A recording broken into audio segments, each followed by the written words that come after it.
निजी क्षेत्रका प्रतिनिधि पात्रका रूपमा चर्चामा आएका नेपाल उद्योग वाणिज्य महासङ्घका सभापतिको रूपमा शेखर गोल्छा चर्चामा आएका छन्। शेखर गोल्छा अर्गनाइजेसनका प्रतिनिधि पात्र हुन्। त्यस सङ्गठनका नेतृत्वदायी भूमिकामा छन् शेखर गोल्छा। नेपाल उद्योग वाणिज्य महासङ्घको अध्यक्षको हैसियतले उनले आम नेपाली उद्योगपतिहरूको प्रतिनिधित्व गर्दछन् भन्ने मान्यता रहन सक्दछ। तर गोल्छा अर्गनाइजेसनमा अहिले भर्खरै मात्र आइसिआइजेले सार्वजनिक गरेको प्यान्डोरा पेपर्समा गोल्छा अर्गनाइजेसन मुछिएको छ।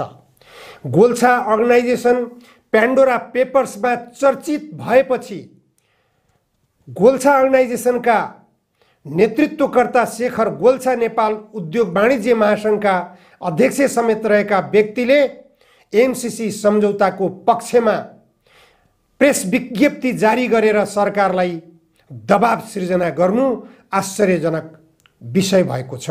एमसिसी सम्झौता विवादमा छ। एमसिसी सम्झौता यदि देशको हितमा छ भने अमेरिकालाई किन यो एमसिसी सम्झौता पास गर्नकै निम्ति मरिहत्ते गर्नु परेको छ? किन अमेरिकाले यत्रो दबाब दिएको छ? सडकबाट नेपाली जनताले विरोध गरिरहेका छन्। त्यसकारण जनताको विरोध हुँदाहुँदै एमसिसी सम्झौता तपाईहरूसँग गर्न सक्दैन भनेर नेपालका शासकहरूसँग, नेपालका राजनीतिक दलका नेताहरूसँग भन्न किन सक्दैन अमेरिकाले? संसदबाट पारित गरिनुपर्ने छ भन्दा भन्दै एमसिए नेपाल भनेर खडा गरेर अरबौं रुपियाँ एमसिए नेपालको नामबाट एमसिसी अमेरिकाको कम्पनीको निम्ति किन लगानी गरिएको छ? किन जग्गा खरिद गरिएको छ? किन नेपालको जङ्गल विनाश गरिएको छ?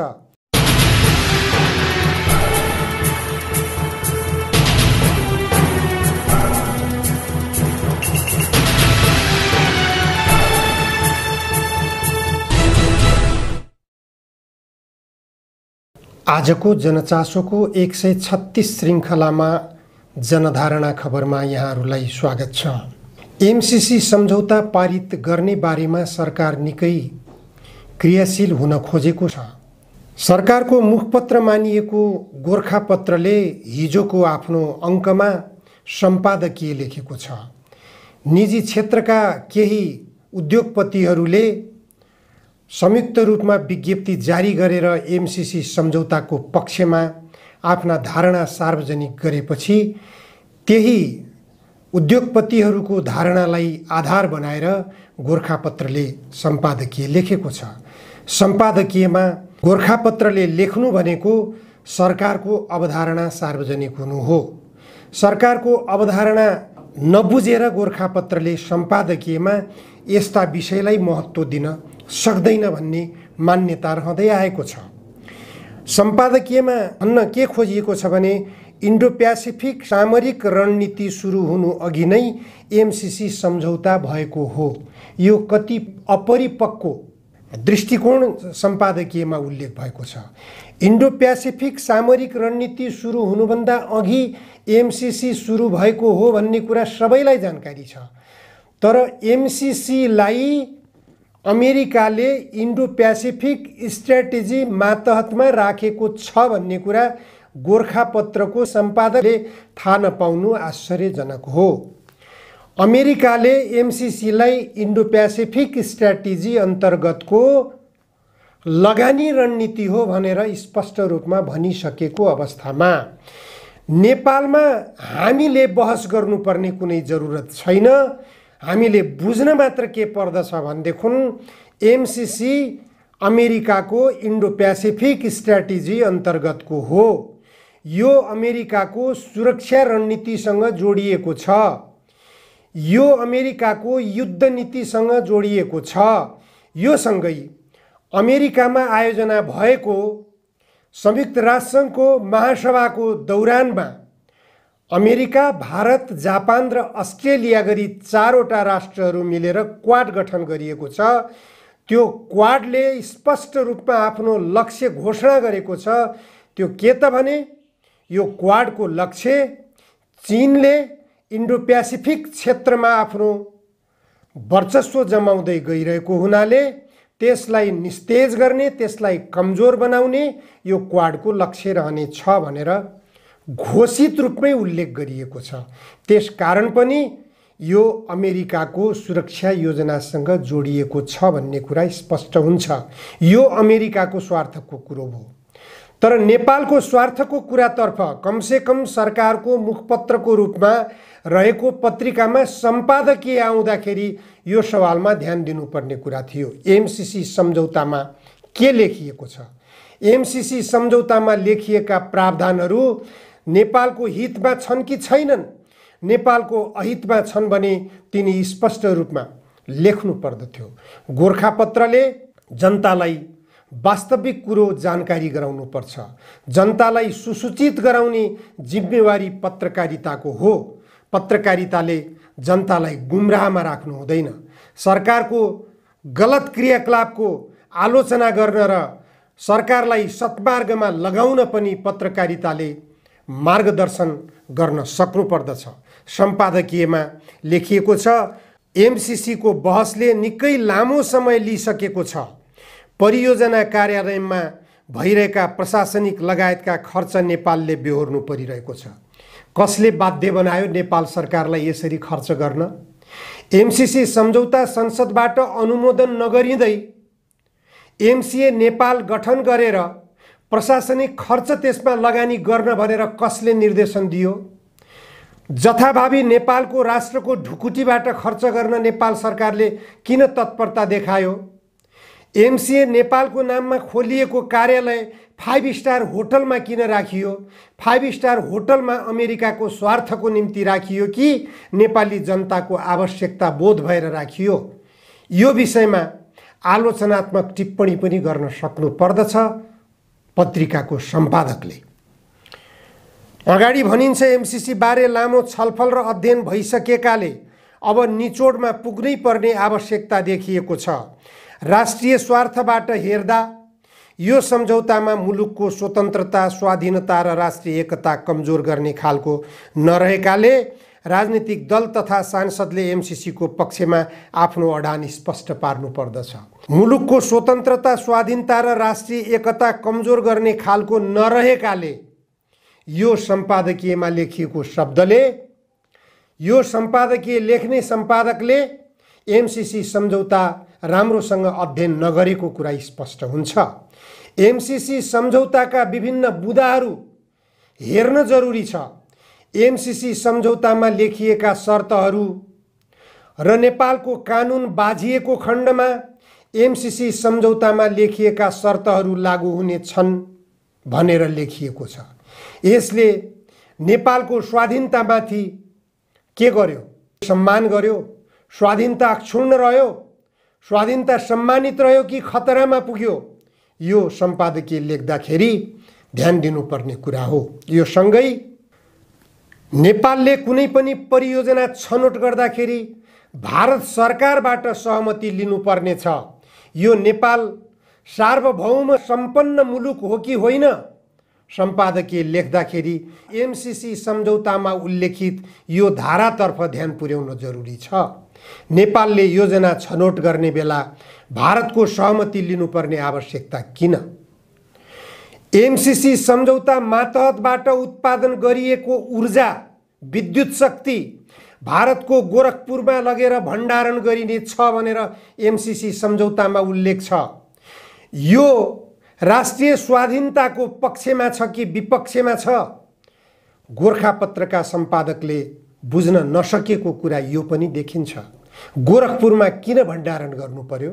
नेपालको समेत लगानीबाट विद्युत उत्पादन गरेपछि नेपाली भूमिमै विद्युत भण्डारण गर्न किन नसकिने? नेपालको लगानी गर्नुपर्ने अनि भारतको गोरखपुरमा भण्डारण गर्नुपर्ने कारण के?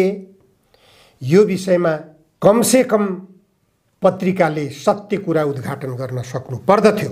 पत्रिकाले अगाडि लेख्छ सम्पादकीयमा, राष्ट्रिय सहमति बनाएर अगाडि बढ्नु नै मुलुकका लागि हितकर हुन सक्छ। यो अति राम्रो कुरा हो। राष्ट्रिय सहमति बनाउनु पर्छ। विकासका लागि विदेशी सहयोग लिनुपर्ने नेपालले प्राप्त गरेको यो अवसरलाई गुमाउनु उचित हुँदैन। यो पनि ठिक लेखेको छ। सम्पादकीयले विदेशी सहयोग प्राप्त गर्न नेपाल सरकारले पटक पटक प्रयत्न गरिरहेको पाइन्छ। यस्तो 60 अर्ब बराबरको रकम विदेशी सहयोगको रूपमा, त्यो पनि अमेरिका जस्तो संसारकै शक्तिशाली मुलुकको रूपमा स्थापित भएको देशले दिन खोजेको सहयोग लिनु राम्रो हो, स्वागत योग्य कुरा हो। तर त्यो सहयोग दिनको निम्ति अमेरिकाले लिएका स्वार्थहरू, अमेरिकाले नेपालको कानुनलाई निष्क्रिय बनाउन खोजिरहेको कुरा, नेपालको परियोजना छनौटलाई भारतद्वारा निर्देशित र भारतको पराधीन बनाउन खोजिरहेको अवस्था, नेपालमा ऊर्जा सङ्कट सृजना गर्ने गरिकन नेपालबाट उत्पादन गरिएको विद्युत शक्ति भारतमा लगेर भण्डारण गर्ने योजनाले नेपाललाई कहाँ पुर्याउँदैछ? अमेरिकाले दिन खोजेको भनिएको तथाकथित 60 अर्बको सहयोगले नेपाललाई उपनिवेश बनाउन खोजिरहेको छ। अमेरिकाको उपनिवेश बनाउने कि नेपाललाई स्वतन्त्र बनाएर यो देशको समृद्धितर्फ अगाडि बढ्ने भन्ने गम्भीर सवालतर्फ नेपालीहरू बीचमा राष्ट्रिय सहमति बन्न जरुरी छ। निजी क्षेत्रको भनाइप्रति गम्भीर हुनु जरुरी छ। सम्पादकीयमा लेखिएको अन्तिम शब्द हो यो। निजी क्षेत्रका प्रतिनिधि पात्रका रूपमा चर्चामा आएका नेपाल उद्योग वाणिज्य महासङ्घका सभापतिको रूपमा शेखर गोल्छा चर्चामा आएका छन्। शेखर गोल्छा अर्गनाइजेसनका प्रतिनिधि पात्र हुन्। त्यस सङ्गठनका नेतृत्वदायी भूमिकामा छन् शेखर गोल्छा। नेपाल उद्योग वाणिज्य महासङ्घको अध्यक्षको हैसियतले उनले आम नेपाली उद्योगपतिहरूको प्रतिनिधित्व गर्दछन् भन्ने मान्यता रहन सक्दछ। तर गोल्छा अर्गनाइजेसनमा अहिले भर्खरै मात्र आइसिआइजेले सार्वजनिक गरेको प्यान्डोरा पेपर्समा गोल्छा अर्गनाइजेसन मुछिएको छ। गोल्छा अर्गनाइजेसन प्यान्डोरा पेपर्समा चर्चित भएपछि गोल्छा अर्गनाइजेसनका नेतृत्वकर्ता शेखर गोल्छा नेपाल उद्योग वाणिज्य महासङ्घका अध्यक्ष समेत रहेका व्यक्तिले एमसिसी सम्झौताको पक्षमा प्रेस विज्ञप्ति जारी गरेर सरकारलाई दबाब सृजना गर्नु आश्चर्यजनक विषय भएको छ।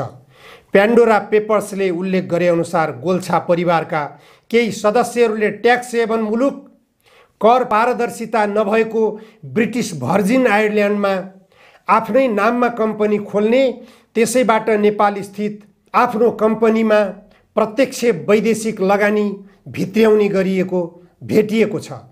गोल्छा परिवारका दिवाकर गोल्छा हाल दिवंगत भइसकेका छन्। दिवाकर गोल्छा नेपाली काङ्ग्रेसका तर्फबाट सभासद समेत भएका थिए संविधान सभामा। त्यसै गरी राज्यलक्ष्मी गोल्छा नेकपा एमालेको तर्फबाट सभासद भएकी थिइन्। उनी पनि गोल्छा परिवारकी सदस्य पात्र हुन्। यसरी नेपालको गोल्छा अर्गनाइजेसनले ट्याक्स हेभन मुलुक ब्रिटिस भर्जिन आइल्यान्डमा फ्ल्याटवुड लिमिटेड नामक कम्पनी खडा गरेको छ। उनीहरू सबैले नेपाली पासपोर्ट र ठेगाना प्रयोग गरेर उक्त कम्पनी स्थापना गरेको विवरणबाट देखिन्छ। नेपालको कानुन अनुसार यो काम सोझै गैरकानुनी र दण्डनीय मानिन्छ। जेनेवा स्थित ल फर्म ओभरसिज म्यानेजमेन्टको रेकर्ड अनुसार उक्त कम्पनी मार्फत गरिने कारोबारका लागि गोल्छा अर्गनाइजेसनले स्विट्जरल्यान्ड स्थित बार्कलेज ब्याङ्कमा खाता खोलेको पाइएको छ। उक्त खाता सञ्चालनका लागि 12 फेब्रुअरी 2008मा लोकमान्य गोल्छा, उनका एकजना दिवंगत भाइ र भतिजा हितेश गोल्छालाई कम्पनीले निर्णय गरेर अधिकार दिएको कागजातबाट स्पष्ट हुन्छ। फ्ल्याटवुड लिमिटेड नामक कम्पनी मार्फत गोल्छा अर्गनाइजेसनले 2008मा नेपालको इस्टर्न सुगर मिल गोल्छा अर्गनाइजेसनकै स्वामित्वको रहेको छ। यो मिलको सेयर खरिद गर्ने निर्णय गरेको रेकर्डमा भेटिएको छ। फ्ल्याटवुड लिमिटेड कम्पनी मार्फत गोल्छा परिवारका सदस्यहरूले सन् 2008मा नेपालको सुनसरीको अमही बेला स्थित इस्टर्न सुगर मिल्स लिमिटेडको सेयर खरिद गरेको हो।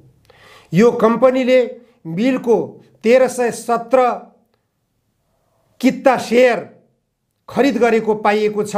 तर सन् 2008 फेब्रुअरी 15 मा फ्ल्याटवुड कम्पनीले आफूसँग रहेको मिल्सको 384 किता सेयर हुलास मेटल क्राफ्ट लिमिटेडका नाममा स्थानान्तरण गरेको पाइएको छ। Hulas metal craft limited Golchha अर्गनाइजेसनको स्वामित्वको कम्पनी हो।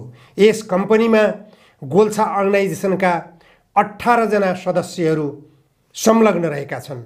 यसरी यो विवरणबाट स्पष्ट हुन्छ कि गोल्छा अर्गनाइजेसन कर ठगीमा स्पष्ट रूपमा मुछिएको छ।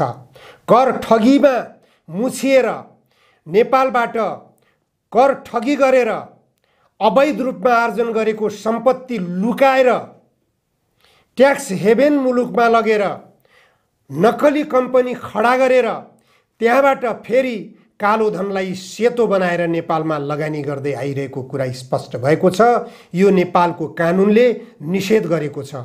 यस्तो निषेध काम गरेको कुरा सार्वजनिक भए लगत्तै एमसीसी सम्झौताको पक्षमा एमसीसी सम्झौता संसदबाट पारित गरिनुपर्छ, यसमा ढिलाइ गरिनु हुँदैन भनेर गोल्छा अर्गनाइजेसनका शेखर गोल्छाले वक्तव्य सार्वजनिक गरेका छन् र उनले सार्वजनिक गरेको वक्तव्यलाई आधार बनाएर सरकारी मुखपत्र गोरखापत्रको सम्पादकीयमा निजी क्षेत्रको भनाइलाई राजनीतिक दलहरूले महत्त्वका साथ हेर्नु पर्दछ भनेर उल्लेख गरेको छ। कारबाहीको दायरामा तानिनु पर्ने यस्ता तथाकथित उद्योगपतिका आवरणमा बसेका देश लुटेराहरू, देशलाई ठगी गर्ने पात्रहरू, यिनीहरूले भनेको कुरा, यिनीहरूले राखेको कुरा, यिनीहरूले बोलेको कुरा देशको हितमा होइन, देशको अहितमा छ। विदेशी दलाल उद्योगपतिको रूपमा आफूलाई प्रस्तुत गर्न गइरहेका छन्। नेपाललाई ठगी गरेर विदेशी ब्याङ्कहरूमा खाता खोल्ने, विदेशी भूमिमा लगेर नक्कली कम्पनी खडा गरेर नेपालको सम्पत्ति लुकाउने यी अपराधीहरूलाई नेपालको कानुनले कारबाहीको दायरामा तान्नु पर्छ, तान्न सक्छ। यिनीहरूको बोली बिक्नु हुँदैन। यिनीहरू कारबाहीको दायरामा यदि सरकारले तान्दैन भने नेपाली जनताले कुनै दिन यस्ता अपराधीलाई, यस्ता कर ठगी गरेर नेपालको सम्पत्ति लुटेर विदेशतिर मुद्रा पलायन गर्ने अपराधीहरूलाई निश्चित रूपमा नेपाली जनताले कारबाहीको दायरामा लिनेछन्। नेकपा एमालेको तर्फबाट सभासद बन्न पुगेकी राज्यलक्ष्मी गोल्छाले त्यति बेलै खुलासा गरेकी थिइन्, मैले 25 करोड रुपियाँ नेकपा एमालेका नेता केपी ओलीलाई दिएर सभासद बनेकी हुँ भनेर भनेकी थिइन्। खुलासा हुन्छ। यसै गरी दिवाकर गोल्छा दिवंगत भइसकेका व्यक्ति, उहाँ पनि नेपाली काङ्ग्रेसको तर्फबाट सभासद बन्नुभएको थियो। उहाँले पनि निश्चित रूपमा नेपाली काङ्ग्रेसलाई केही नजराना चढाएरै सभासदको अवसर प्राप्त गर्नुभएको हो। राष्ट्रको ढुकुटी लुटेर, नेपाली जनतालाई लुटेर, कर ठगी गरेर, राजनीतिक पार्टीका नेताहरूलाई चन्दा दिएर पार्टीहरूलाई विचलित बाटोतिर डोर्याउने यस्ता अपराधी व्यापारी पात्रहरूको आवाजलाई निजी क्षेत्रको सामूहिक आवाज ठान्न थालियो भने देश दुर्भाग्यपूर्ण दुर्गतिमा जाने निश्चित छ।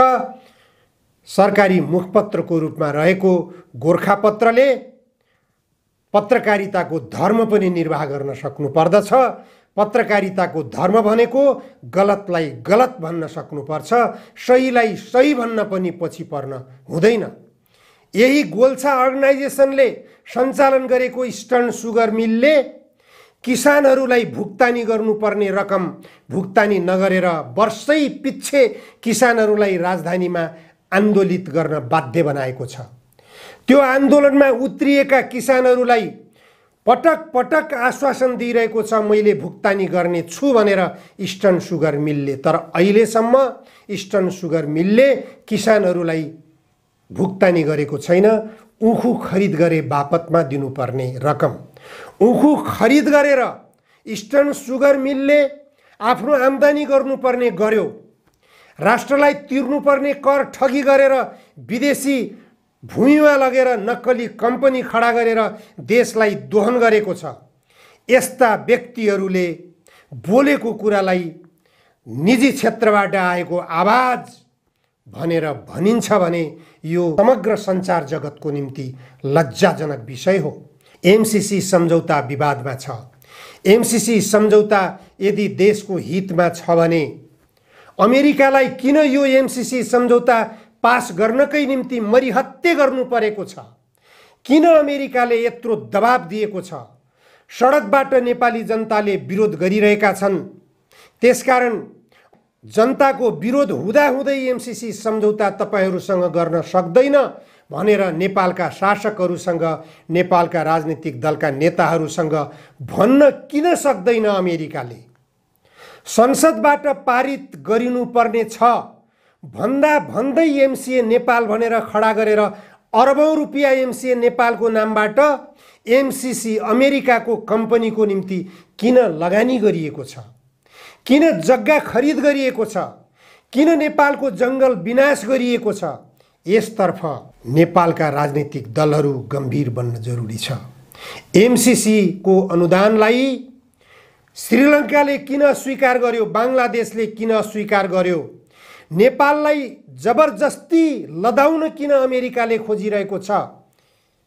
यो गम्भीरतापूर्वक सोच्न जरुरी छ। सञ्चार माध्यमहरूले यो गम्भीरतालाई सोचेर यो राष्ट्रिय स्वाधीनताको पक्षमा छैन, नेपालको स्वतन्त्रताको पक्षमा छैन, नेपालको राष्ट्रिय एकतालाई यसले कमजोर पारिरहेको छ भन्ने कुरा पनि स्पष्ट छ। किनभने देश स्पष्ट रूपले ध्रुवीकृत भएको छ। एमसीसी सम्झौता विरोधी कित्ता, एमसीसी सम्झौता पक्षधर कित्ता। एमसीसी सम्झौताको पक्षमा खुला रूपमा लेख्न कुनै पनि पत्रकारले हिम्मत गरिरहेको छैन। कुनै पनि राजनीतिक व्यक्तित्वले खुला रूपमा अभिव्यक्ति दिन सकिरहेको छैन। जनता समाजवादी पार्टीका नेता डाक्टर बाबुराम भट्टराई, अहिलेका परराष्ट्र मन्त्री डाक्टर नारायण खड्का, राप्रपाका अध्यक्ष कमल थापा लगायत केही 2-4 जना व्यक्तिहरू बाहेक राजनीतिक व्यक्तिहरूले एमसीसी सम्झौताको पक्षमा खुलेर वक्तव्यबाजी गर्न सकेका छैनन्, खुलेर आफ्नो मत दिन सकेका छैनन्।